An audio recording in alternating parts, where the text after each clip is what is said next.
Capítulo 4. Casos.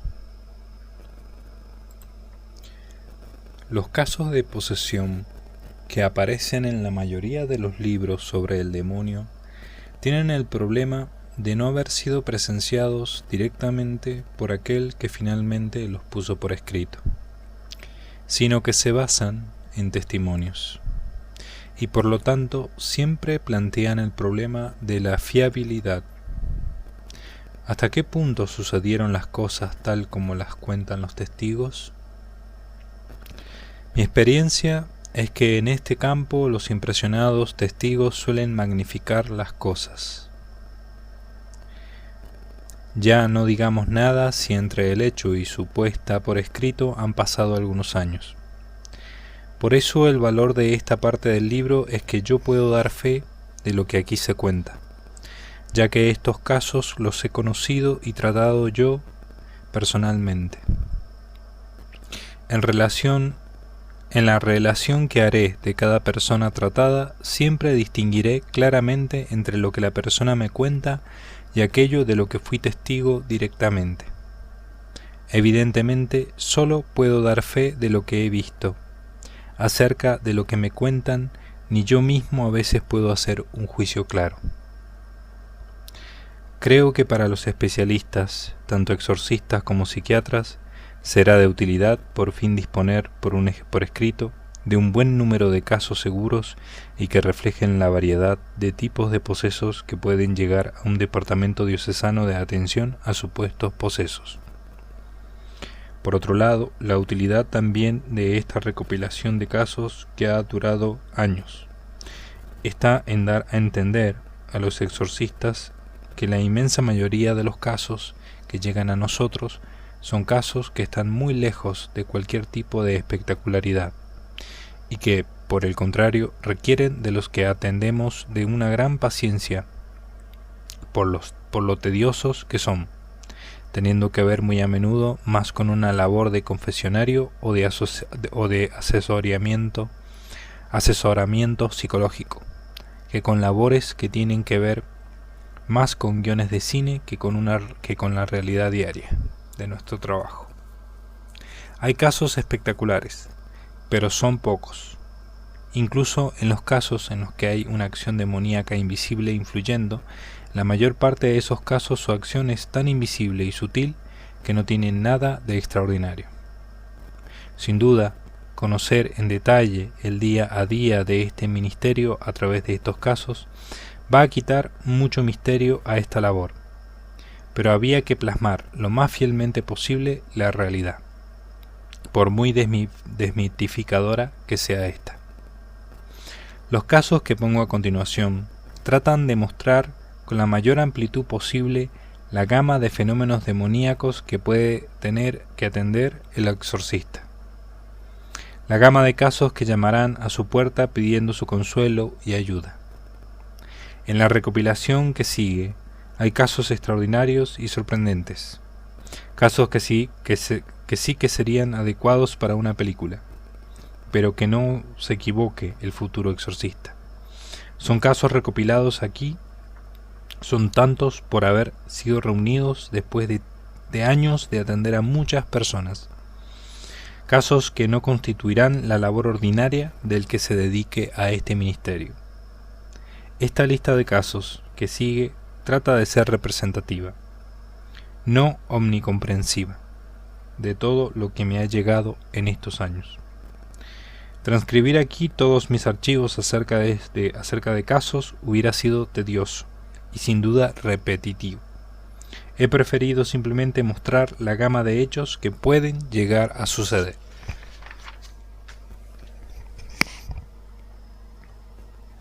Caso 1.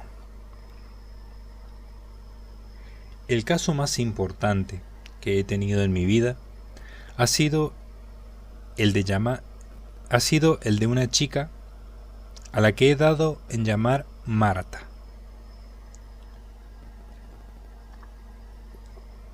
Un caso por el que llevo rezando ya 5 años y al que se sumó otro sacerdote orando conmigo a partir del tercer año. Entre los dos rezamos 3 horas y media cada semana. Este caso, inconcluso todavía, es tan largo y prolijo de detalles que aquí solo va a poder ser resumido en sus líneas más generales. Una explicación cabal requeriría un libro solo para explicar este caso. Marta era una universitaria en la que aparecieron signos de posesión, trances, convulsiones, perfecto entendimiento de lenguas por ella desconocidas.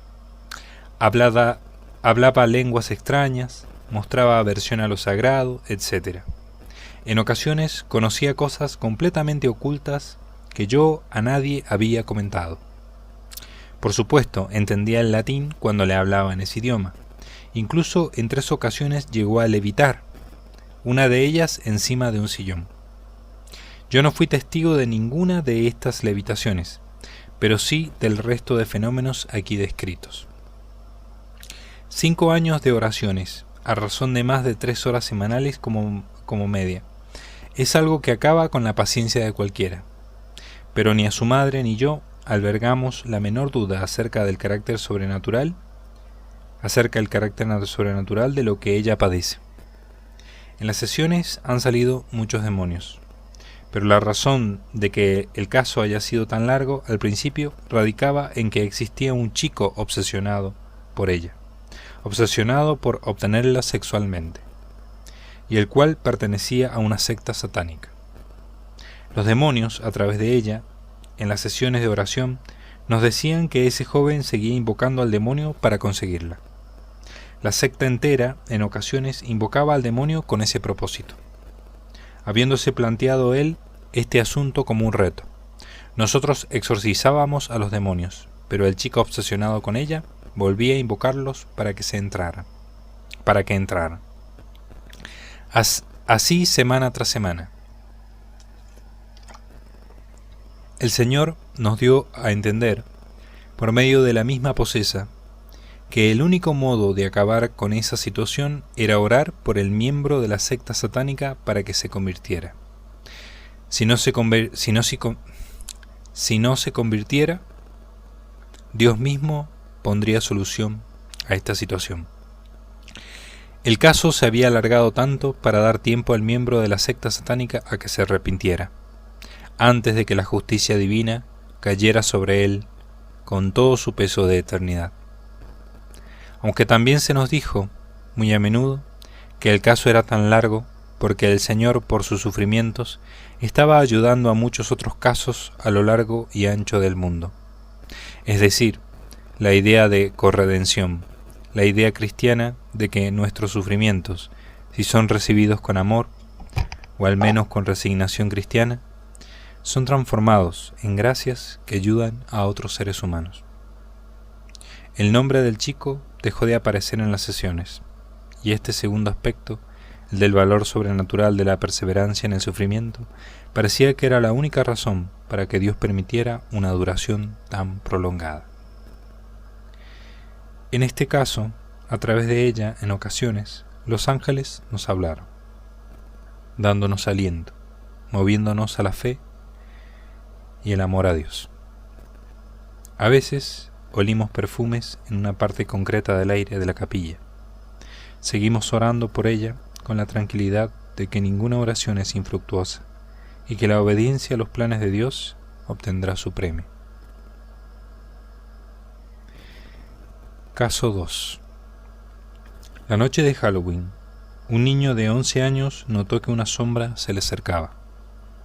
Yo le pregunté a la familia si ese día el niño había hecho algo especial. Se me dijo que ese día su hijo no había hecho nada de especial relevancia, salvo disfrazarse de calavera con un machete y con una bola de la que surgía sangre. Era un disfraz para la fiesta del colegio que desagradó a su madre por lo excesivamente sangriento que era, pero ya estaba comprado. Yo no vi claro que el disfraz tuviera relación con el hecho de que una presencia se le manifestara. Lo cierto es que esa noche fue cuando se dio el primer síntoma de todos, la aparición de la primera figura humana. A los 2 o 3 días comenzaron para el niño las pesadillas, temblores y mucho miedo. Veía más figuras humanas por la casa, especialmente por un pasillo. De la habitación de su dormitorio a la cocina había que llevarlo en brazos, tapada la cabeza con una manta, porque era tal el pánico que las figuras del pasillo le daban, que se negaba a pasar por ahí, pues en un lugar concreto del pasillo veía personas que le querían agredir. Comenzaron las noches en las que hasta las 2 o 3 de la mañana no podía dormir el niño por el miedo terrible que le provocaba la visión de esos hombres. Él veía hombres, no algo parecido a hombres, sino hombres normales que le decían cosas, que le insultaban y amenazaban. Esos hombres llevaban un machete. El niño refería que a uno de ellos le veía con sangre y con la cara tapada con algo negro. También aparecieron en sueños, le perseguía para matarlo. Estos síntomas fueron agudizándose, así que los padres decidieron consultar a una tarotista por probar. La señora dijo que ella podía solucionar este problema. Les cobró 300 euros y le dijo a su padre que se marchara a casa, que ella esa noche a solas haría lo que tenía que hacer. El padre había ido a consultar solo, sin llevar al niño. No se sabe qué hizo ese día aquella pitonisa, pero lo cierto es que ese mismo día por la noche fue cuando el niño queda poseso. El niño por primera vez ya no es que vea a hombres a su alrededor, sino que un ser maligno habla a través del niño y lo mueve furioso por la casa, como si el demonio le hubiera entrado dentro. En los días siguientes comenzará un comportamiento que les va a acompañar durante 5 largos e inacabables meses. A veces el niño se autolesionaba con cristales o hierros. Desde que queda poseso no podrán comer con él en la cocina, porque se dirigía hacia los cuchillos y los agarraba para tratar de matarse. Durante meses tendrá que hacer todas sus comidas solo con cuchara y tenedor, pero nunca con cuchillo, pues ante la presencia de una hoja afilada la agarra y trata de clavársela o amenaza a la familia con ella. En otras palabras, se produce la pérdida de su voz. En otras ocasiones se produce la pérdida de su voz y solo puede susurrar. Otras veces no puede tragar nada y se tiene que pasar medio día o un día sin comer ni beber absolutamente nada. Y se tiene que una vez llegará a estar día y medio sin comer ni beber. Como es lógico, a los pocos días de comenzar esta conducta, los padres llevaron al niño al médico de la Seguridad Social. El médico los derivó de inmediato al psiquiatra. Después de hacer todas las pruebas, se le diagnosticó un cuadro de alteración de conducta de inicio brusco. Durante el medio año de tratamiento, el niño no mejorará. Tras varios meses, después de probarlo todo, la psiquiatra acabará por recetarle solo tranquilizantes.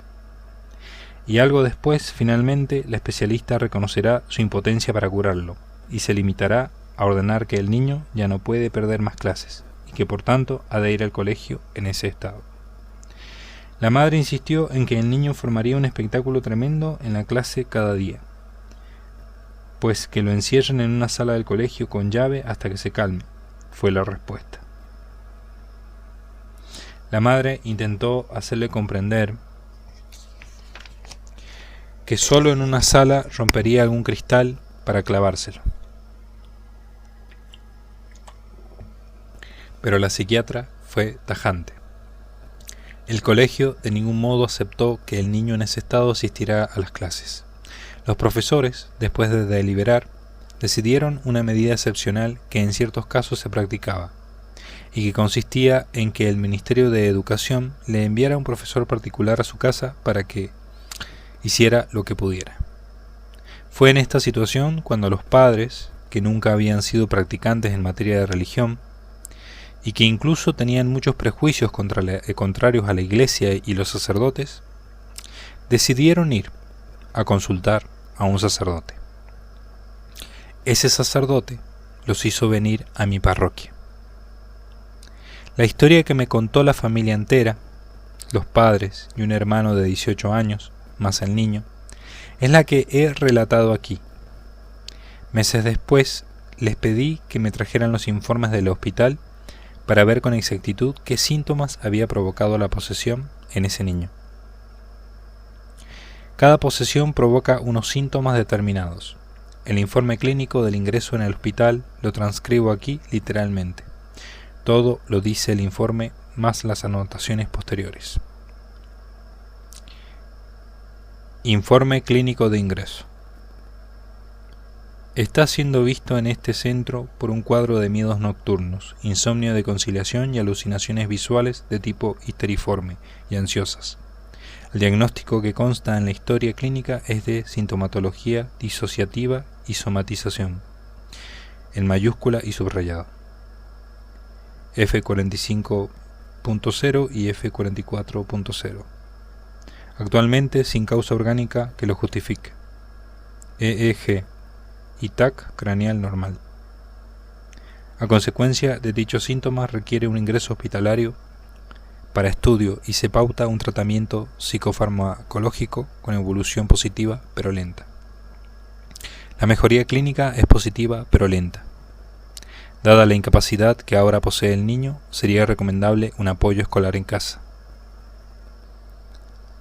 A los padres, a lo largo de los meses siguientes, les pedí varias veces que me volvieran a describir el comienzo de todo el cuadro y sus síntomas.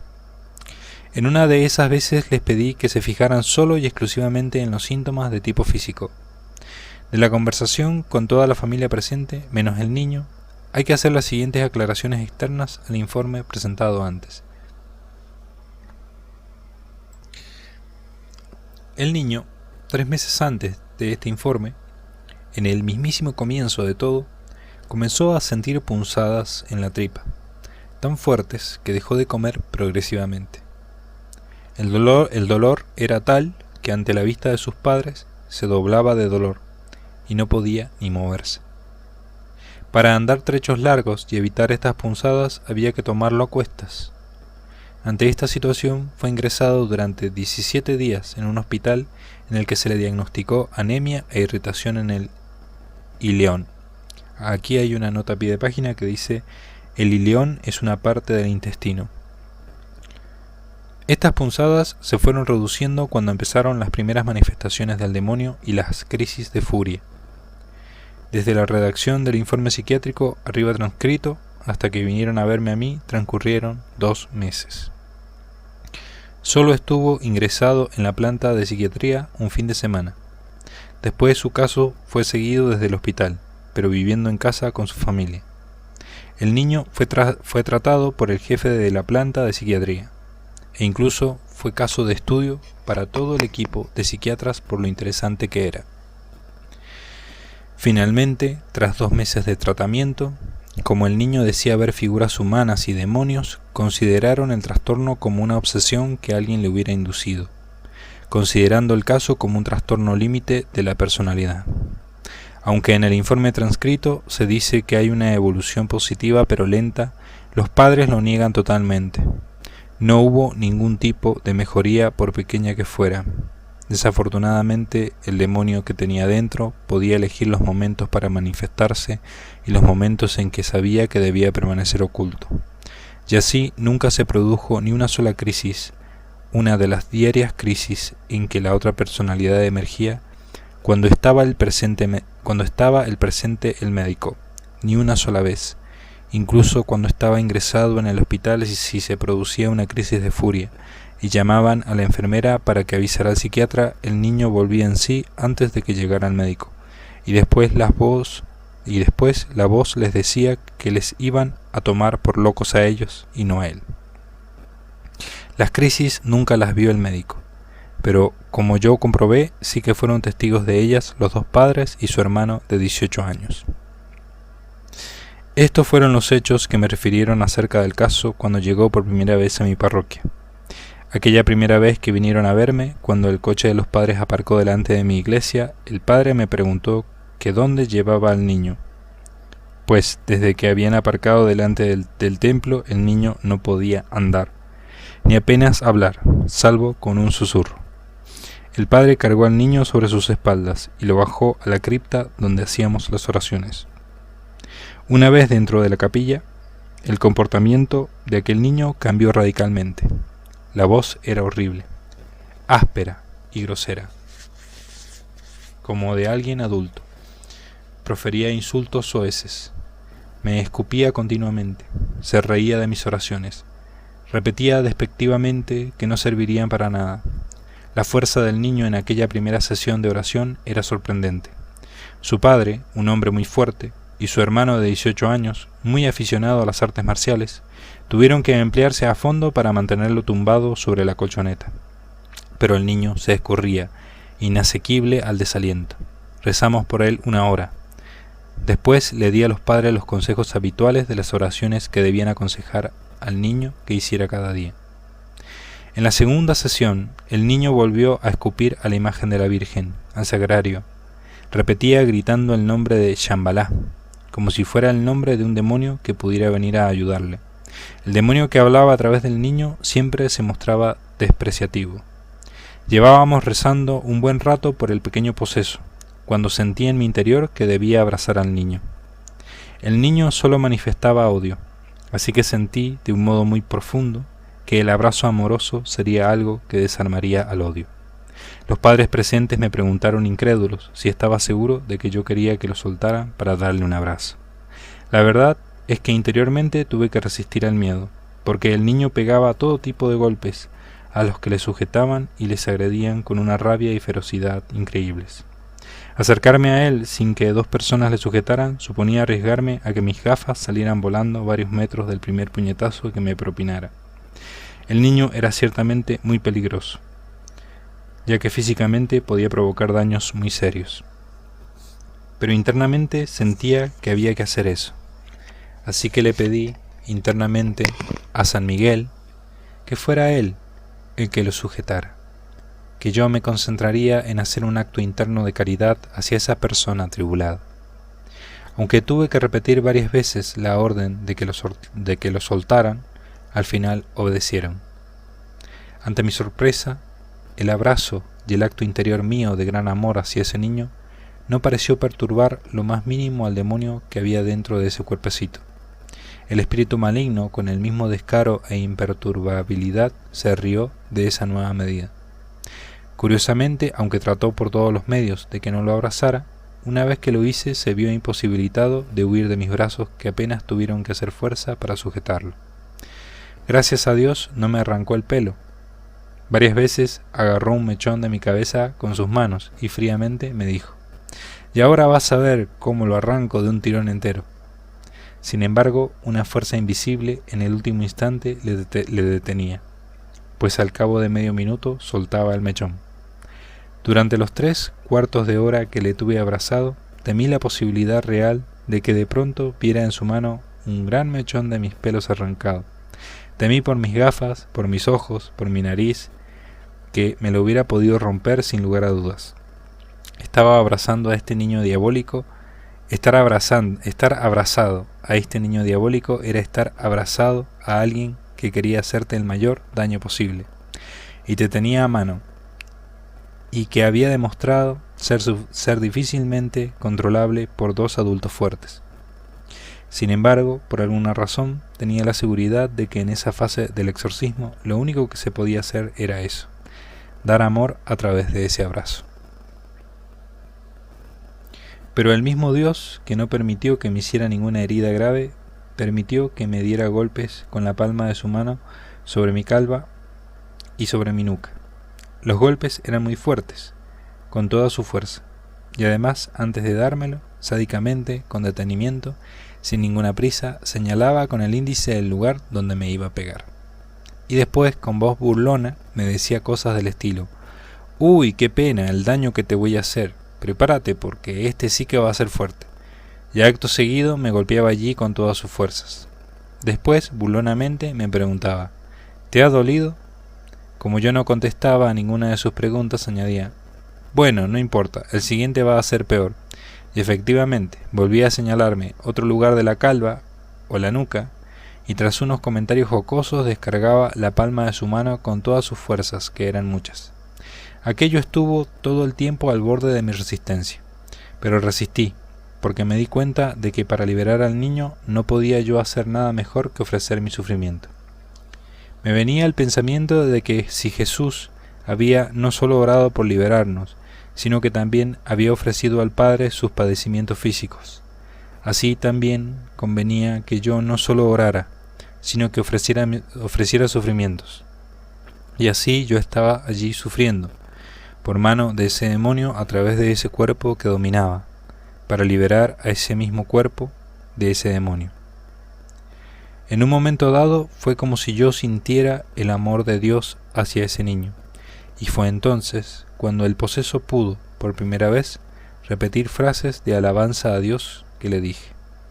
Debo decir que las repitió tranquilo, sin odio. Ese era el fruto de ese tiempo de oración intensa unido a mi sufrimiento corporal. Los lazos del demonio sobre ese cuerpo se habían debilitado, aunque ese debilitamiento solo se nos mostrara durante algunos momentos breves que apenas llegaban a un minuto. Algo más de una hora después del comienzo dimos por terminada la sesión.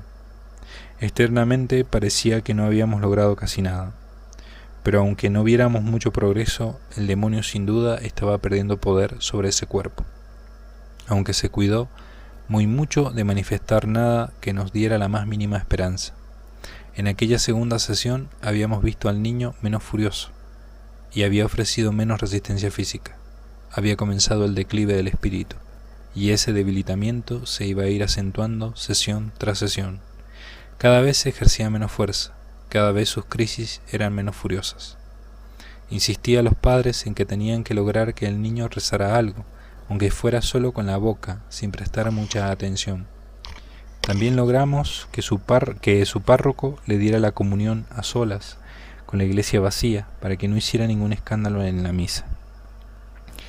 Durante los días siguientes, el mayor problema verdaderamente preocupante fue la alimentación del niño. El demonio no le dejaba ni comer ni beber.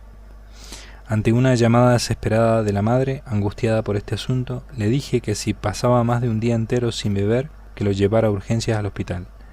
Hubiera yo rezado por él antes de llevarlo a un hospital, para intentar que comiera, pero vivían a muchas horas de distancia de mi diócesis. En ese momento no lo sabía, pero ahora sé que mi oración a distancia hubiera hecho también efecto. No tanto como si hubiera estado presente, pero lo hubiera tenido. Aunque en ese tipo de situaciones la oración de los familiares podía forzar al demonio a que finalmente pudiera comer, como ocurrió muchas veces durante ese periodo de tiempo angustioso que duró varias semanas. El demonio hubiera querido dejarlo morir deshidratado, pero la oración le forzaba a no poder hacer eso más que durante una tarde o un día entero, como mucho. Cuando la madre me llamaba para decirme que llevaba tanto o cuantos tiempos sin poder ni comer ni beber, por más que trataran de hacerle beber un poco de líquido con una cuchara, era una situación angustiosa, no solo para la madre, sino también para mí. Yo le insistía una y otra vez que rezaran con mucha intensidad, para que pudiera volver a tragar, pero que se pusieran un límite claro más allá del cual lo llevaran a las urgencias de algún hospital. Les dije que en cualquier caso por ninguna razón dejaran pasar más de un día sin que el niño bebiera. Eso en verano era mucho tiempo, unas horas angustiosas que parecían transcurrir lentamente para todos, y en las que no veíamos el fruto de las oraciones hasta que el niño por fin bebía algo, por poco que fuera. Una semana después tuvo lugar la tercera sesión. El niño no estaba en la capilla tan agresivo. Hizo lo mismo que las dos sesiones anteriores, pero con menos intensidad. Después de orar un rato, volví a abrazar al niño haciendo yo lo mismo que la sesión anterior. El niño me agredió menos. Si la primera vez lo que daba eran golpes con la palma de la mano, esta vez eran mordiscos en el cuello o las mejillas. Dios no le permitió que llegara a cerrar la boca arrancándome un trozo de carne, pero sí que me dejó varias dentelladas superficiales. Dios no le permitió que fuera más allá. Al abrazarle sentía que debía hacer eso. Oraba yo en silencio muy concentrado, sujetándole abrazado a él, el chico de pie y yo sentado. Mientras sentía yo internamente que a través de mí era Jesús el que le abrazaba transmitiéndole amor. Pienso que existía en una inspiración interna a hacer eso.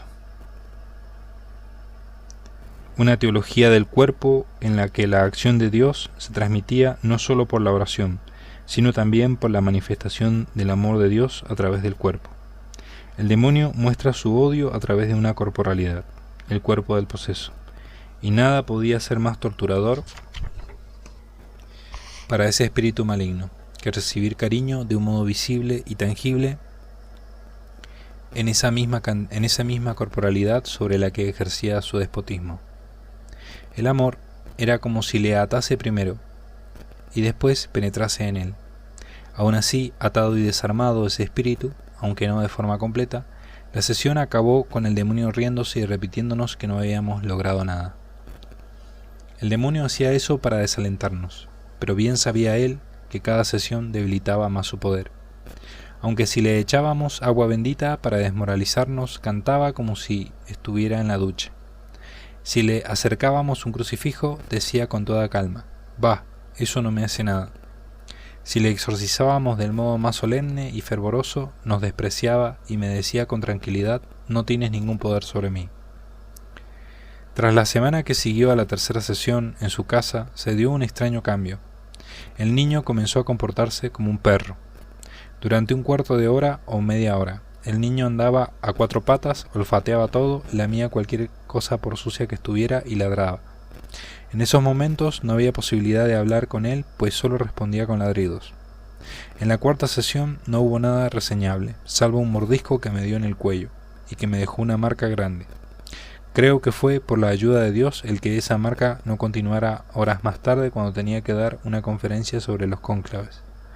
Era tiempo de sede vacante, la sede vacante que llevaría al cardenal Ratzinger al solio pontificio. Dar la conferencia con un mordisco en el cuello, por encima del alzacuellos, hubiera sido embarazoso. Hubo 3 o 4 sesiones de exorcismo en su propia parroquia, ya que el sacerdote recibió por fin permiso del obispo para exorcizar al niño. No hubo nada nuevo, salvo que el niño cada vez estaba más calmado en las sesiones. Entre la tercera sesión y la cuarta ocurrió otro hecho verdaderamente peculiar. Al salir un día de la parroquia del exorcista de su diócesis, después de una sesión de oración que el párroco había hecho por él, encontraron un perrillo, un cachorro de pocos meses todavía. El animal sin dueño, muy simpático, de color negro, le siguió cariñoso. El niño se encaprichó con el animalillo y les preguntó a sus padres si podía quedárselo. Los padres se lo permitieron. En los días siguientes descubrieron que cuando el niño estaba en trance odiaba al perro y le pegaba hasta que huía. Pero con sorpresa observaron que si el perro era colocado sobre el pecho del niño, el demonio se iba, el trance se acababa y el niño retornaba a la normalidad. Este hecho era para mí algo inusitado, impensable, y ante lo que no supe qué decir. Pero yo mismo comprobé que era así y que los padres no habían exagerado lo más mínimo. En los peores momentos del exorcismo, si se le colocaba encima al perrillo, el niño volvía a ser él. Si bien en el exorcismo el trance se reiniciaba en medio minuto o en un minuto, el perro era de una dulzura sorprendente. No huía del niño a pesar de que durante sus crisis le pegara. Se dejaba mover por un extraño como yo, con una docilidad extraña. Del mismo modo que en la Biblia aparece como a Tobías le acompañó durante un viaje un ángel en forma humana, y por lo tanto comiendo y bebiendo. Llegué a tener la certeza de que Dios había enviado ese perro para ayudar al pobre niño que durante meses llevaba sufriendo todo tipo de opresiones diabólicas. Durante las últimas semanas de la posesión, el niño comía ya cada día, pero lo hacía en un estado alterado de conciencia, hablando con otra voz y comiendo con las manos como un verdadero salvaje, o mejor dicho, como una bestia. El niño se hallaba en continuo estado anormal. Se comportaba como si fuera una persona maligna y de más edad. El verdadero yo del niño debía estar inconsciente, como el de alguien dormido o en coma, pues después, cuando fue liberado, no recordaba nada. Lo curioso es que el niño ya no tenía momentos en que el espíritu se manifestase y momentos de normalidad, sino que el espíritu hablaba y se manifestaba a través del niño durante todo el día. Día tras día, por varias semanas, comprobaron con terror cómo la personalidad del niño había quedado sustituida por el yo de otra persona de más edad. El niño durante semanas habló con otra voz, comió con avidez y mostrando unos pésimos modales en la mesa. La liberación tuvo lugar unos 4 meses después de iniciada la primera sesión. Nada, absolutamente nada, nos hacía suponer que esa sesión iba a ser la definitiva. El niño, su familia y el exorcista de su diócesis estaban en mi parroquia. Ese día íbamos a rezar por una chica posesa de unos 30 años. La chica llevaba viniendo a mi parroquia durante varios meses, y ella ya se comportaba fuera de los exorcismos de forma normal, de manera que la chica y la familia del niño hablaron en las escaleras de entrada a la iglesia durante un rato.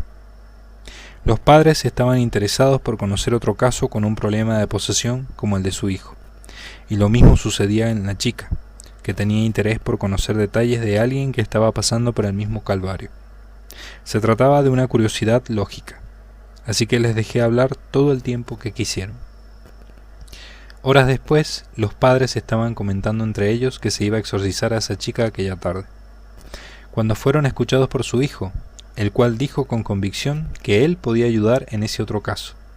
¿Cómo dices?, le preguntó su padre. Que yo puedo ayudar a esa chica, repitió sin dudarlo.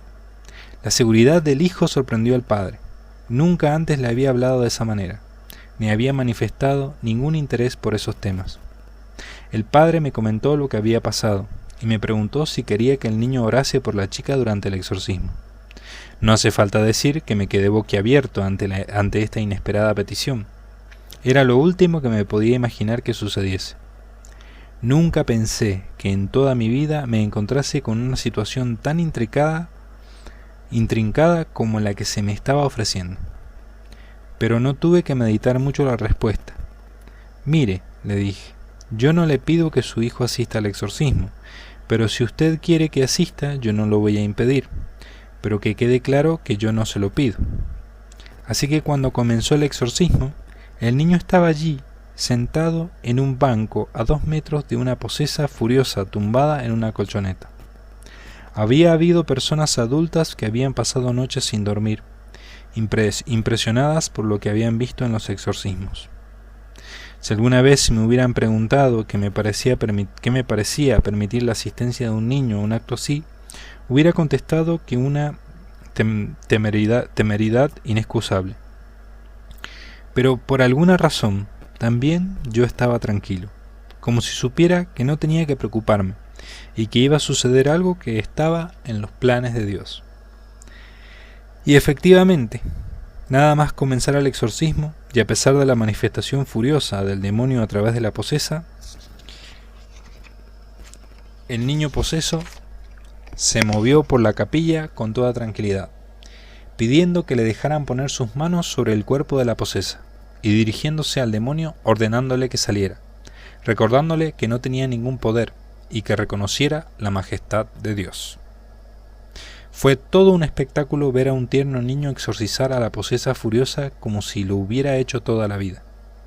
Además, el niño sabía exactamente qué tenía que hacer. Aún así, el exorcismo se prolongó durante más de 2 horas, con un calor espantoso. Era julio. La cripta al principio estaba muy fresca, situada bajo tierra, pero allí había en total unas 12 personas, y sin ventanas la temperatura fue elevando de forma sofocante. Al cabo de media hora, todos estábamos completamente empapados de sudor, desde la cabeza hasta los pies. Pero después de 2 horas, la chica comenzó a agitarse tremendamente, y con un gran grito, el demonio salió. El niño, brevísimos minutos después, igualmente comenzó a agitarse, y quedó liberado. Es difícil olvidar la maravillosa escena nocturna de un padre saliendo de una iglesia con sus 2 hijos, el de 18 años y el niño liberado, y diciéndole a su mujer: «Nuestro hijo está liberado». Apenas pudo pronunciar esas palabras, pues emocionado comenzó a llorar. Los padres se abrazaron, lloraron, los hijos se unieron a los padres. La pesadilla había acabado. El proceso El proceso del exorcismo no solo había salvado la vida física y mental de su hijo, sino que la familia, muy poco religiosa hasta que comenzó el proceso de liberación, había cambiado totalmente, y ya a partir de entonces comenzaron una vida de verdaderos creyentes en Cristo. Al doctor, que hacía un año le había diagnosticado un cuadro de alteración de conducta de inicio brusco, habría que haberle dicho irónicamente que el exorcismo había logrado un cuadro de restauración de conducta de final brusco. Dado que he sido testigo de todos los hechos que aquí se cuentan, debo hacer una precisión.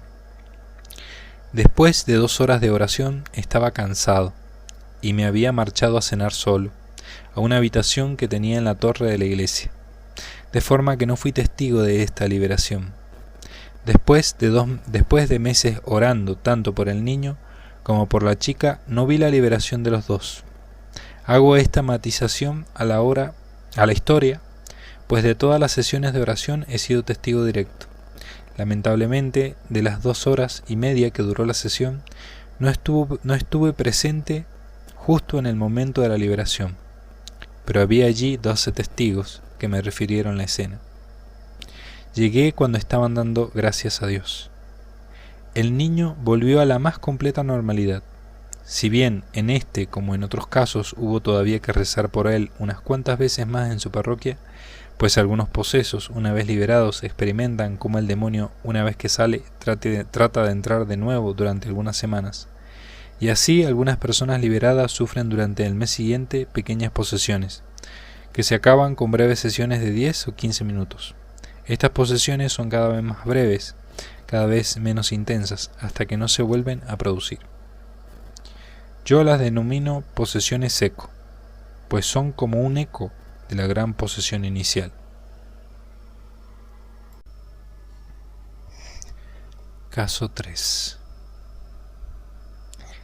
En este caso, la posesión duró 5 años y el exorcismo casi medio año. Proceso de exorcismo que constó de 12 sesiones repartidas durante esos 5 meses. Una vez que quedó liberada, le pedí que pusiera por escrito su experiencia para ayuda de otras personas que se encontraran en su misma situación. Aquí transcribo el relato de su posesión y exorcismo narrado en primera persona, tal como lo vivió ella misma. Doy fe de que todo lo que narra ella es veraz. Respecto al texto, yo solo me he limitado a incluir algunas notas explicativas. La larga carta que me envió comenzaba así.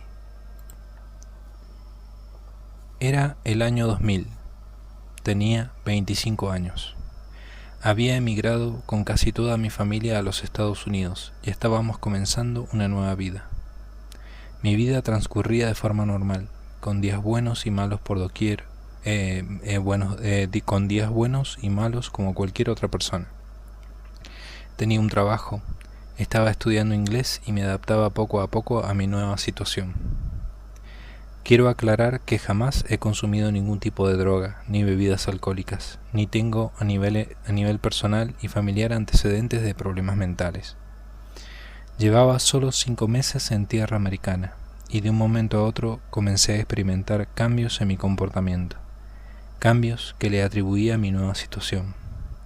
Me despertaba muy angustiada, y pensamientos suicidas revoloteaban por mi mente de forma regular. Algo que no me había pasado nunca. Sin embargo, pensé que se trataba de una depresión, debido a la ruptura de una relación meses atrás que yo creía superada. Sentía que algo en mí no funcionaba como siempre, mis comportamientos cambiaron. La angustia aumentaba día a día, y algo me decía que tenía que abandonar ese sitio. Tomé entonces la decisión de regresar a mi país por un par de meses, y luego viajar a Europa, pensando que así mi infierno se acabaría, pero no fue así. Al llegar a mi país, la misma angustia me perseguía, y por primera vez maldije la existencia de Dios. Mi vida ya no era vida, tenía la idea de estar en una pesadilla interminable de la cual no era capaz de salir. Estuve viajando por varios sitios exóticos, pensando que unas vacaciones en el Caribe me sentarían muy bien. Sin embargo, dentro de mí un infierno se estaba desatando. No me encontraba bien, en ningún lugar por bueno que fuera. Sola o acompañada, siempre estaba presente el mismo agobio. Absolutamente nada me hacía feliz. Sentía cada vez más esa angustia. Cualquier episodio negativo, por tonto que fuera, me hacía pensar en el suicidio. Solo podía pensar en las cosas que me hacían daño. Las cosas positivas perdían valor, y notaba que me costaba más superar cualquier inconveniente que se me presentaba. Era como si algo dentro de mí solo quisiera que me quitara la vida. Una voz no se cansaba de repetirme en la cabeza que tenía que morir, que era un estorbo. Me aferraba a la única ilusión que me quedaba, que era conocer Madrid y de nuevo comenzar una nueva vida. Tenía la idea de que al llegar a España todo lo que estaba viviendo desaparecería. Con la novedad de llegar a un país que siempre había querido conocer, tuve una tregua de 2 días. Pero al tercer día de estar en Madrid la angustia comenzó, y ahora con más fuerza. La certeza de que algo en mi cabeza no marchaba bien me asustaba, pero no tenía ni idea de lo que realmente me estaba pasando. Siempre le echaba la culpa al lugar, a cualquier tontería que me pasaba o a lo que me rodeaba. Me matriculé en una escuela madrileña para pedir la visa de estudiante y me fui haciendo de un grupo de amigos con los que solía salir de marcha, pero aún así me sentía totalmente desdichada. Después de vivir unos meses en Madrid y conocer algunos lugares de España, tomé la decisión de irme a las Islas Canarias. Pensé que el clima insular y una cultura parecida a la mía me vendría muy bien. Supuestamente sería un cambio positivo. Una vez en Tenerife comencé a estudiar. Conseguí mi primer trabajo y una nueva relación llegó a mi vida. Pero nada de esto me hacía feliz. Mi vida ya era un infierno. Había perdido mucho peso y sentía una angustia permanente. Le mentía constantemente a mi madre haciéndole creer que era feliz, pero el sufrimiento era una constante, a la cual no le encontraba una razón lógica. Mi relación con Dios y la Iglesia era nula desde hacía varios años. Además, noté que había perdido totalmente la fe. De hecho, pasé de creer en la existencia de Dios a pensar que era solo una creación del hombre para no sentirse tan solo. Le perdí todo respeto a las tradiciones católicas y no dejaba escapar oportunidad para discutir su existencia con personas creyentes. Odiaba ver imágenes religiosas y rabiaba porque otros podían creer en Cristo. Le fui abriendo la puerta al demonio, ya que una vez que te has alejado de Dios, te encuentras totalmente vulnerable a cualquier presencia maligna por medio del pecado. Pese a notar este cambio con respecto a la religión que profesé hasta mi adolescencia, atribuí tal cambio a la madurez y al hecho de encontrarme en un país menos creyente que el mío. Volví a mi país y tenía la ilusión de pasar unos días sin aquella pesadilla, pero las cosas seguían igual. Al regresar a España decidí viajar con mi novio de nuevo a los Estados Unidos para pasar las Navidades con mi familia, pero se convirtieron en las peores de mi vida, ya que tan pronto pisé tierra americana perdí el apetito, no dormía, me despertaba con el corazón acelerado y náuseas. Experimenté unos escalofríos durante todas las noches que nunca había sentido. Era un frío extraño que no se quitaba con nada. Me despertaba durante la noche con sobresaltos. Tenía la idea de que algo me oprimía el pecho. Cada minuto era un verdadero infierno. Y una sensación de vacío se convirtió en parte cotidiana de lo que ya era una pesadilla. Cada vez era más fuerte aquella voz que me decía que me suicidara, que era un estorbo y que me fuera de allí. Estaba tan desesperada que quería tirarme a un coche, pero algo me detenía. Había entrado en un estado agónico. Sé que suena fuerte, pero lo que yo padecía en ese momento era un total infierno. Fui invitada a 2 bodas en este periodo. De una de ellas tuve que salir corriendo porque un deseo de suicidarme me empujaba a una laguna cercana a la iglesia. Mi madre, que se encontraba conmigo, no entendía nada, y yo estaba convencida de que esa actitud no era normal. Mi vida se me había ido fuera de control, me estaba volviendo literalmente loca. Solo pensaba en volver a España y ponerme en manos de un psicólogo. Al regresar a España, y todavía con la esperanza de salir de esa pesadilla, comencé a buscar ayuda especializada y me sometí a un tratamiento psicológico durante 8 meses. Pero no obtuve ningún resultado. La psicóloga llegó a la conclusión de que se trataba de una depresión. Estuve sometida a un tratamiento farmacológico antidepresivo muy fuerte. También me prescribieron pastillas para dormir. y la verdad es que el hecho de tener que tomar pastillas antidepresivas me causaba una angustia peor, sobre todo porque nunca había presentado síntomas como estos a lo largo de mi vida. Cada día era angustioso. Soñaba con la idea de poder detener mi existencia. Pasaba el día analizando cada detalle de mi suicidio. Quizá esa idea era lo único que callaba esa voz que martillaba mi cabeza constantemente. Minuto a minuto pensaba en la forma de suicidarme, pero algo dentro de mí no lo quería hacer. Era una lucha constante entre tener que hacerlo y no querer hacerlo. Regresé de nuevo a los Estados Unidos y empeoré. Llegué a la conclusión de que algo quería que me alejara de ese país, ya que al llegar allá los síntomas eran más fuertes. Me sentía totalmente sola con este problema y había programado suicidarme una vez que llegara a España. Lo tenía todo planeado. Tenía claro en ese momento que estaba loca y nadie podía ayudarme. Ni los especialistas ni los medicamentos lograban una mejoría, y de ningún modo deseaba pasar mis últimos días de vida en un manicomio. Pensaba que llegaría el día en que no tuviera la cabeza lo suficientemente lúcida como para poder planear mi muerte, por lo que mi suicidio tenía que ser lo más pronto posible. Gracias a Dios, uno de los días en que peor estaba, mi madre, que se encontraba preocupadísima con mi comportamiento, me pidió que le acompañara a su trabajo, ya que temía que cometiera alguna locura. De hecho, ya había pretendido suicidarme 2 días antes en los Estados Unidos. Quizá el acompañarle ese día me salvó la vida. Ya había buscado por varios medios llevar a cabo mi deseo de abandonar este mundo. Primero traté de engañar a un veterinario, haciéndole creer que mi perro se estaba muriendo y que me facilitara una inyección para no prolongar más su agonía, pero me exigió que le llevara al perro. Luego traté de engañar a un farmacéutico para que me vendiera un medicamento, pero tuve que salir corriendo de allí porque iba a llamar a la policía. Una hermana de mi madre, aprovechando un descuido de ella, me llevó a dar un paseo y me dijo que tenía idea de lo que me pasaba, que ella y su manager me ayudarían. Me preguntó si creía en cosas que no se podían ver, y yo inmediatamente supe a lo que se refería. Me reí de lo que me decía, pero por respeto acepté su ayuda con la idea de que ya no era la única loca en la familia, ya éramos 2. Mi tía lo hacía a espaldas de mi madre, porque mi madre nunca había creído en ese tipo de cosas. Al día siguiente llegó mi tía a casa acompañada de una Biblia, y aprovechando de nuevo que mi madre se encontraba dormida, me pidió que fuéramos a orar. Después de algunas oraciones y un paseo en el que hablábamos de lo que me pasaba, de un momento a otro empecé a sentir un escalofrío y una especie de hormigueo que corría por todo mi cuerpo. Mi voz cambió y estaba perdiendo el control físico.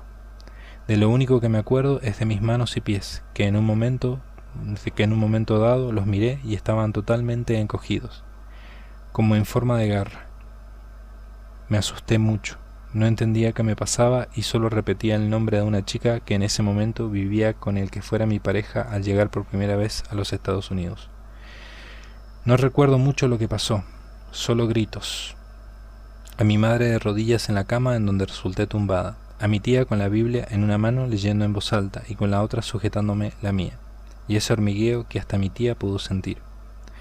Poco a poco salí de ese trance y me di cuenta de lo que realmente había pasado en mi vida durante esos años, pero eso solo era el comienzo de lo que sería finalmente la solución a esta pesadilla.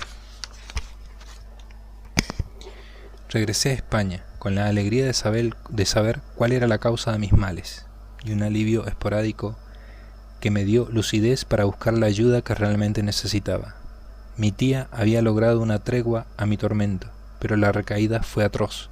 Los síntomas se hicieron más fuertes. No tenía paz ni al dormir. Me di cuenta que había dejado de vivir durante mucho tiempo, ya que durante la tregua que tuve mi vida dio un giro total. Era como volver a nacer. Salía a la calle y todo lo veía diferente. Quizás suene raro, pero hasta el color del cielo y de los árboles era diferente. Era como si una sombra hubiera cubierto mi vida los últimos años. Lo más extraño es que al volver a lugares que yo ya había conocido, al verlos de nuevo los veía diferente. Quizás esto solo lo podemos entender las personas que lo hemos experimentado, pero era como haber estado en otra realidad oscura y triste. La cruz no la llevaba sola, mi familia también la pasaba muy mal. sobre todo por la distancia y por el hecho de luchar contra algo que nos era desconocido. Lo peor es que una vez que se sintió descubierto lo que llevaba dentro, no perdió segundo en mostrarme su infierno. Se percató en darme a conocer cada uno de sus sufrimientos. Maldecía todo lo que hacía. Experimenté la angustia que se siente al odiar a Dios, pero con la certeza de que nada de lo que haga hará que deje de existir. Religiosos, amigos y familia comenzaron a orar fuertemente para sacarme de ese abismo. Fue horroroso lo que tuve que pasar. No podía entrar a una iglesia porque la angustia era aterradora. Y en casa, cuando estaba sola, golpeaba y escupía las imágenes religiosas de mis compañeras de piso. Sentía un odio hacia Dios inexplicable. Lo veía como un enemigo, produciéndome alivio la idea de pensar que el mundo sin él era mejor. Pero, ¿cómo eliminarlo? Eso es lo que más atormentaba a lo que estaba dentro de mí. Regresé a mi país y decidí suicidarme. Con un nombre y datos falsos logré comprar mi tan anhelado cianuro. Había soñado tanto tiempo con tenerlo en mis manos, ya que en Estados Unidos y en Europa me fue imposible obtenerlo, pero cuando ya tenía todo preparado, algo no me permitió llevar a cabo mi plan, me obligó a devolverlo y pasar una gran vergüenza. Con la ayuda de familiares y amigos encontré 2 sacerdotes católicos que me realizaron varios exorcismos, pero mi residencia permanente era en España, y no pude permanecer en mi país natal el tiempo suficiente para mi liberación. Mi suerte en ese momento estaba en manos de Dios. Yo no podía hacer más por mí, nadie podía hacer más por mí. A pesar de todo esto, seguía trabajando y rendía de forma normal en la universidad. De hecho, saqué mi carrera sin problema. Pienso que Dios siempre estuvo ahí, dándome fuerza, a pesar de que yo dudaba de su existencia, al igual que de la Virgen María, la cual ha sido fundamental en mi liberación. Nunca permitieron que lograra suicidarme. Una vez en España, recorrí varias iglesias católicas de Tenerife en busca de ayuda, pero solo encontré incomprensión, incredulidad y a veces hasta burla. Comencé entonces a asistir a otra religión con personas muy buenas, pero que en nada podían ayudarme.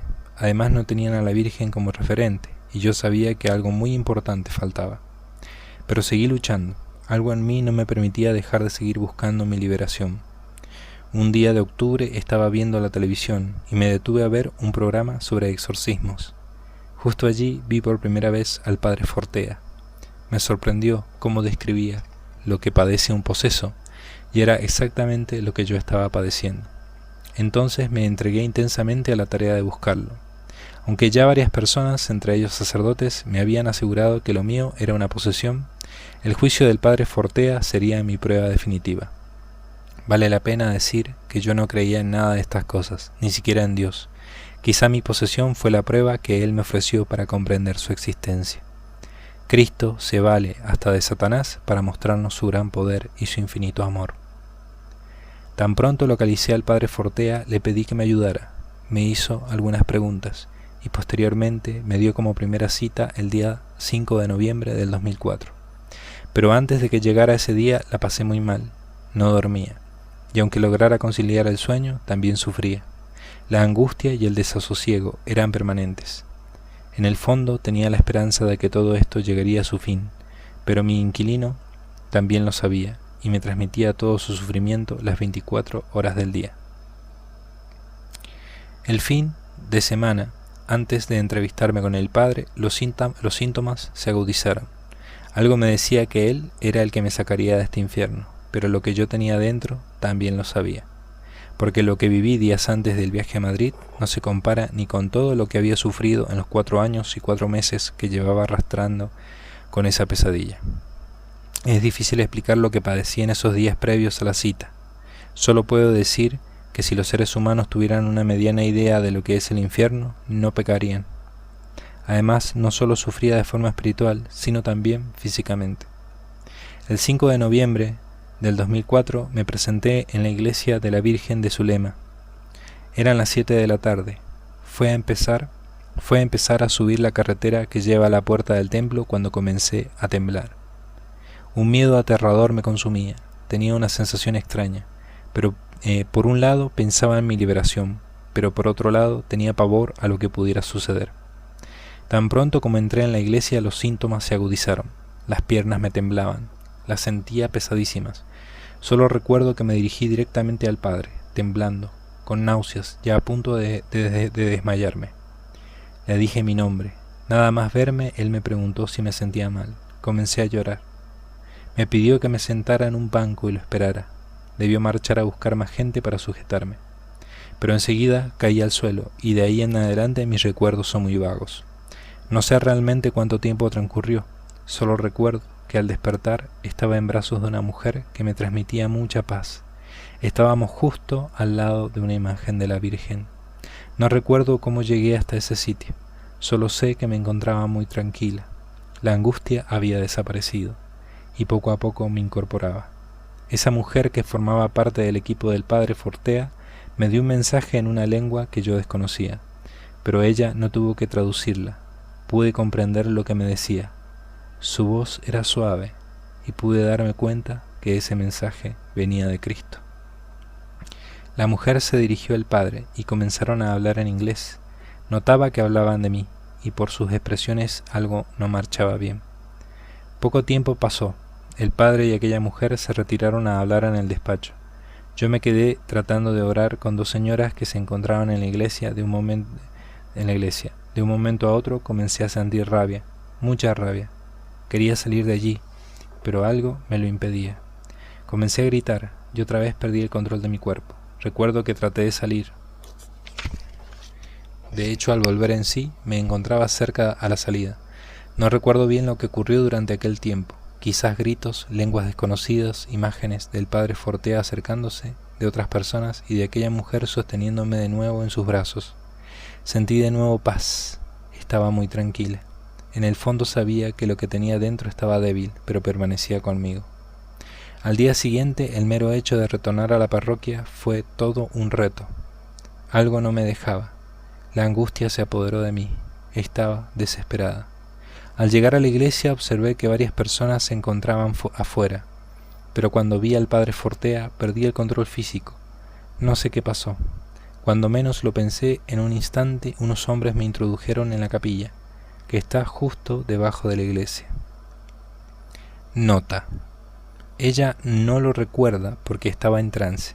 El coche aparcó y ella al verme entró en la fase previa a una crisis de furia, aunque de momento solo me miraba silenciosa, como un animal agazapado, acorralado que no sabe qué hacer. Sabía que si me ponía a hablar con ella se pondría a gritar, aunque estaba sentada en el asiento trasero del coche que la había traído. Mi equipo estaba perfectamente entrenado para manejar este tipo de situaciones. Me acerqué como a saludarla y antes de que pudiera decir ni una palabra, 4 hombres, en lo que tarda un suspiro, la agarraron. Cada uno de los 4 tenía asignada una parte del cuerpo, un brazo concreto, una pierna concreta, de forma que en un segundo se encontró fuera del coche, siendo llevada en el aire hacia la cripta de la iglesia. Esto puede parecer una operación sencilla, pero les aseguro que sacar de un coche a una persona a una posesa y llevarla en volandas escaleras abajo hasta cerrar la puerta de los salones parroquiales solo se logra con un equipo con mucha experiencia. Una vez dentro de la cripta vi de nuevo a aquella mujer. Aquí continúa el relato de la chica. Una vez dentro de la cripta vi de nuevo a aquella mujer. Al verla, lo que yo tenía dentro se revolcaba. Una voz masculina hablaba a través de mí, gritaba, maldecía, y no sé qué otras cosas decía. Algunas personas que estuvieron presentes me contaron algunas cosas de las que pasaron. Yo no estaba muy consciente. Algo que me sorprendió muchísimo fue la pérdida de la conciencia del tiempo.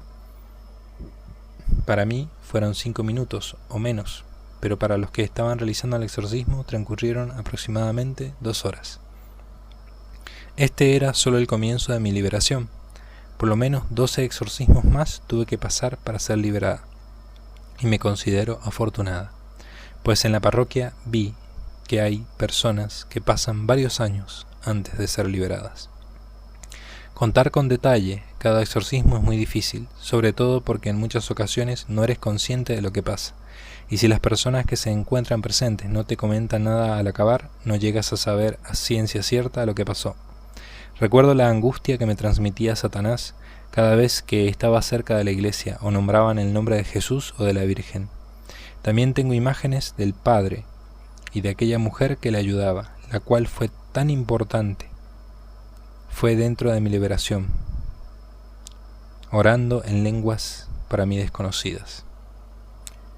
Nota: la identidad de la mujer a la que se menciona en varios lugares de este relato no aparece por deseo suyo. Se trata de una mujer perteneciente al equipo de la parroquia y que pasaba muchas horas de oración ante el Santísimo. Después de medio año tuvo que regresar a su país, Estados Unidos. Aquí continúa el relato de la chica. Aprendí a saber cuando el demonio hablaba a través de mí, y a distinguir cuando eran mis pensamientos, y cuando su voz de hecho se movía por mi cuerpo, se manifestaba dentro de mí. Además, en algunas ocasiones movía partes de mi cuerpo a su merced. Recuerdo que en una ocasión sostenía un rosario, y mi mano empezó a moverse sola y a golpear la pared. Pretendía que soltara el rosario, me hacía daño. Comencé a orar, y se tuvo que detener. Cada vez que terminaba un exorcismo, me llenaba de paz. Me sentía más fuerte y sabía que Satanás se debilitaba. De los exorcismos solo tengo imágenes de varias personas a mi alrededor. La luz tenue de la cripta, yo tumbada en el suelo, varios hombres sosteniéndome, tentaciones sexuales y lo más importante para mí, la presencia de la Virgen María, que muchas veces la vi representada en la mujer que siempre estaba en mis exorcismos. También recuerdo que siempre me tenían que hacer entrar a la capilla forzada entre varias personas, porque lo que tenía dentro se negaba a entrar allí. Además, adquiría una fuerza física inexplicable. 2 meses después, antes de mi liberación, cometí un error garrafal. Tuve compasión con el demonio. Algo me impulsó a desear que se quedara conmigo, un tiempo más, pensando que me dejaría tranquila. Aquello se convirtió en una especie de pacto. Oraba por él con la idea de que así me haría menos daño, y este pacto le dio más fuerza. Fuerza que aprovechó para usarla en mi contra. Sin embargo, nada de eso impidió mi liberación, la cual tuvo lugar el día 14 de marzo del 2005. Era el tercer día consecutivo que me realizaban exorcismos. Ya en ese momento era consciente de muchas cosas durante las sesiones de exorcismo. Lo que más recuerdo es que un hormigueo corría desesperado por todo mi cuerpo, y con mis manos lo iba sacando de mí. Era como si me estuviera limpiando mi espíritu. Sentía una paz, una tranquilidad indescriptible. Ese día fue muy especial para mí. Sentí la presencia de la Virgen con mucha fuerza. Días antes de mi liberación, un sacerdote que estuvo presente en algunos exorcismos me comentó que el demonio dijo algunas cosas en latín. Comentó algo sobre un mensaje de la Virgen, la cual sin duda estuvo presente en todos mis exorcismos. Algo muy importante fue la ayuda de este sacerdote. Aquí hay una nota al pie de página, que dice: el nombre del sacerdote queda silenciado en este escrito por deseo suyo, ya que por el momento cree más prudente silenciar su identidad para que pueda ejercer su ministerio de párroco con tranquilidad. Y continúa el relato. De hecho, estuvo conmigo el día de mi liberación, y fue crucial en el final de esta historia. El día de mi liberación salí a hacer una caminata con él por los alrededores de la parroquia, y en medio de la pequeña excursión de 1 hora entré en trance. El sacerdote, en el lugar solitario hasta donde habíamos llegado, en un rincón de aquella montaña boscosa, comenzó a decir oraciones exorcísticas y me hizo renunciar expresamente al hecho de tenerle compasión al demonio. Allí renuncié a esa especie de pacto que había realizado con él, y la verdad es que ya en ese momento sentí que el demonio estaba muy debilitado, que ejercía menos influencia sobre mí, e incluso que mientras él se manifestaba yo ya podía orar en mi interior. Mi liberación era un hecho. Sin embargo, el padre Fortea consideró conveniente que regresara para certificarla, para asegurarnos de que no quedaba nada dentro. Y así, el día 5 de mayo de 2005, pude entrar por mi propio pie a la iglesia. Solo sentí paz dentro de ella, y pude orar en voz alta con todos los presentes. Nota: en la última sesión, aquella realizada para asegurarnos de que no quedaba nada maligno dentro de ella, efectivamente vimos que no había nada dentro, que había salido todo, pero ella todavía durante unos minutos sintió la presencia del maligno en su cuerpo, pero fuera de ella, no dentro. Sintió como la oración la limpiaba de esa presencia, y una vez que quedó liberada sintió una gran paz y amor, una verdadera efusión de gracia en su corazón. Aquí continúa el relato de la chica. Por culpa de quién y el por qué yo quedé posesa, no deseo ni comentarlo. Lo único que me importa ahora es que puedo entrar a las iglesias con total tranquilidad, que creo en Dios y le amo. La idea sobre el suicidio desapareció. Puedo desechar todo pensamiento que no sea positivo para mí, experimentar momentos de paz y felicidad como cualquier otro ser humano, y sacar provecho hasta de las cosas no tan positivas, tanto de mi pasado como de mi presente. En pocas palabras, volví a ser la de antes, pero con un firme testimonio de la acción de Cristo y de la Virgen María.